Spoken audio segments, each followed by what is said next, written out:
Welcome back once again. Today we are going to start a new poem of class 8th English from the book English Weaves, and the poem name is Goodbye Party for Miss Pushpa TS.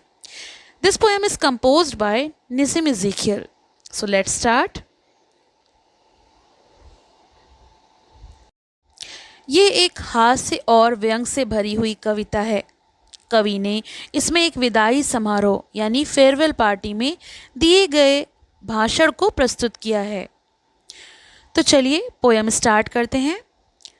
First stanza. Friends, our dear sister, मतलब miss Pushpa, our dear sister is departing for foreign in 2-3 days and we are meeting today to wish her bon voyage. तो bon voyage का मतलब होता है शुभ यात्रा। Speaker जो listeners हैं, जो श्रोता हैं, उनको संबोधित करते हुए कहते हैं कि हमारी प्यारी बहन मिस पुष्पा 2-3 दिनों में विदेश जा रही हैं, इसलिए हम सब आज यहाँ पर इकट्ठा हुए हैं ताकि उनकी शुभ यात्रा के लिए उनको विश कर सकें। और वो यहाँ पर डिपार्टिंग फॉर फॉरेन का मतलब है कि वो यहाँ से बाहर विदेश जा रही हैं। You are all knowing friends what sweetness is in miss Pushpa. हम सभी जानते हैं कि मिस पुष्पा कितनी मधुर स्वभाव की हैं, उनका जो बिहेवियर है वो कितना स्वीट है। I don't mean only external sweetness but internal sweetness too. मैं केवल उनकी बाहरी ही नहीं बल्कि भीतर मिठास की भी बात कर रहा हूँ। Miss Pushpa is smiling even for no reason but simply because she is feeling. वो हमेशा की तरह मुस्कुराती रहती हैं, चाहे कारण कोई हो या ना हो, मतलब कभी उनके चेहरे पर दुख नहीं आता। यहाँ कवि ने हास्य पैदा किया है क्योंकि इस तरह का अत्यधिक प्रशंसा और अटपटी अंग्रेजी जरा मज़ेदार लगती है। Miss Pushpa is coming from very high family. अब बताया गया है कि मिस पुष्पा किस फैमिली से बिलोंग करती हैं। वक्ता कहते हैं कि मिस पुष्पा बहुत ही ऊंचे परिवार से ताल्लुक़ रखती हैं। Her father was renowned advocate in Bulsar और सूरत। उनके पिताजी एक वकील हैं, या तो बलसर में या फिर सूरत में। I am not remembering now which place. और वक्ता कहते हैं कि मुझे ठीक से याद नहीं है कि वो कहाँ से हैं, मगर या तो वो बलसर में हैं या फिर वो सूरत में हैं। Surat, yes, once only I stayed in Surat with family members of my uncles very old friend. His wife was cooking nicely. That was so long time ago. फिर उनको सूरत वर्ड से याद आ जाता है अचानक और विषय बदलकर वो अपने व्यक्तिगत अनुभव को बताने लगते हैं, अपनी पर्सनल चीज़ को बताने लगते हैं कि कैसे एक बार वो सूरत में अपने अंकल के दोस्त के घर घर में ठहरे थे और उनकी पत्नी ने अच्छा खाना बनाया था।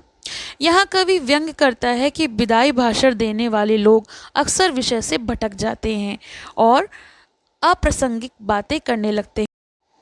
अपने पर्सनल एक्सपीरियंस को बताते बताते वो आगे बढ़ते हैं, coming back to miss Pushpa, और वो मिस पुष्पा की बातों पर वापस आते हैं, अपने असली विषय पर लौटते हैं। She is most popular lady with man also and ladies also.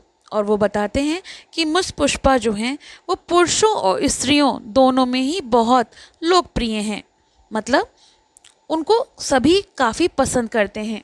Whenever I asked her to do anything, she was saying, "Just now only I will do it." मैं कभी भी उनसे कोई भी काम करने को कहता हूँ, वो हमेशा तुरंत कहती हैं "Just now only I will do it." ये कहकर वो तैयार हो जाती हैं। That is showing good spirit, और ये बात उनके अच्छे स्वभाव और भावना को झलकाती है। I am always appreciating the good spirit, और मैं उनकी उस व्यवहार को बहुत ही ज़्यादा सराहता हूँ। Miss Pushpa is never saying no. फिर वो आगे कहते हैं मिस पुष्पा जो हैं वो कभी भी ना नहीं कहती। वॉट एवर आई और anybody is asking she is always saying yes. मैं या फिर कोई भी उनसे कुछ भी करने को कहता है तो वो सबकी मदद के लिए हमेशा तैयार रहती हैं और हमेशा हाँ कहती हैं। And today she is going to improve her prospect and we are wishing her bon voyage. और आज वो अपने आगे की भविष्य के लिए विदेश जा रही हैं ताकि अपने भविष्य को बेहतर बना सकें और सभी लोग उनकी शुभ यात्रा की शुभकामनाओं के लिए यहाँ पर इकट्ठा हुए हैं। Now I ask other speaker to speak and afterwards miss Pushpa will do something up. और फिर वो अपनी बात को ख़त्म करते हुए दूसरों से अनुरोध करते हैं कि कोई यहाँ आकर उनके लिए भाषण देना चाहे तो आ सकता है। और आखिर में मिस पुष्पा स्वयं कंक्लूडिंग, समिंग अप का मतलब होता है कंक्लूडिंग, ख़त्म करना, तो आखिरी में वो ही ख़त्म करेंगी। यहाँ कवि दिखाता है कि विदाई भाषण अक्सर औपचारिकता, बनावटी प्रशंसा और कभी कभी हास्य अंग्रेजी से भी भरा हुआ होता है। तो ये कविता निसिम इज़ेकियल द्वारा रचित है और इसमें मिस पुष्पा को विदाई देने के लिए भारतीय अंग्रेजी में दिया गया एक भाषण प्रस्तुत किया गया है।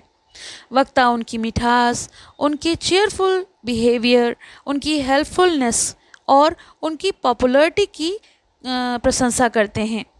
उनके परिवार की पृष्ठभूमि का भी उल्लेख करते हैं और बीच बीच में असंबंधित निजी किस्से भी बताते हैं।